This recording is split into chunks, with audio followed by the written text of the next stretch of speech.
poursuit avec AXA. Le numéro 2 européen de l'assurance ne voit que du vert en bourse depuis le début de l'année.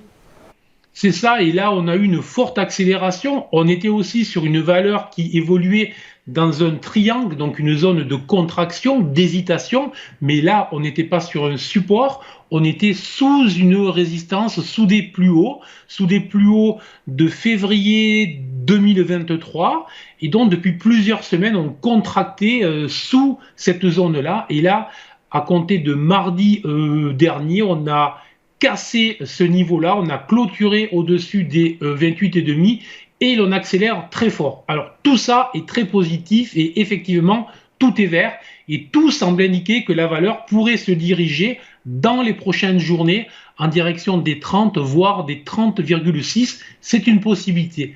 Mais attention, je dirais, il y a une distribution des volumes un peu particulière, c'est-à-dire que les volumes ont bien été ont bien accompagné l'ascension, ont bien accompagné la cassure de la double zone de résistance entre la petite zone de triangle et les sommets réalisés en fait au mois de mars de cette année, mais on a eu une accélération du volume logique, attention, puisque ce vendredi, c'était la journée des 4 sorcières, la fameuse, avec toujours des hausses de volume, mais même le jeudi, on avait une accélération du volume, et lorsqu'on a, après une hausse significative, on est quand même sur un titre qui passe en 7-8 séances de 27 à 29,50. Lorsqu'on a les volumes qui arrivent à ce point rapidement, brutalement, sur le sommet de cette hausse, il faut toujours se méfier car probablement qu'on pourrait avoir dans les prochaines heures une petite phase de repli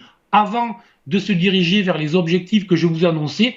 Et donc, ça signifie que peut-être la valeur ira chercher justement un appui sur la zone qu'elle avait franchie en début de semaine. Autrement dit, surveiller un retour sur les 28,50. Et si jamais cette zone des 28,50 était validée, à ce moment-là, on aurait un joli signal pour rentrer sur la valeur, mais ne pas se précipiter ce matin.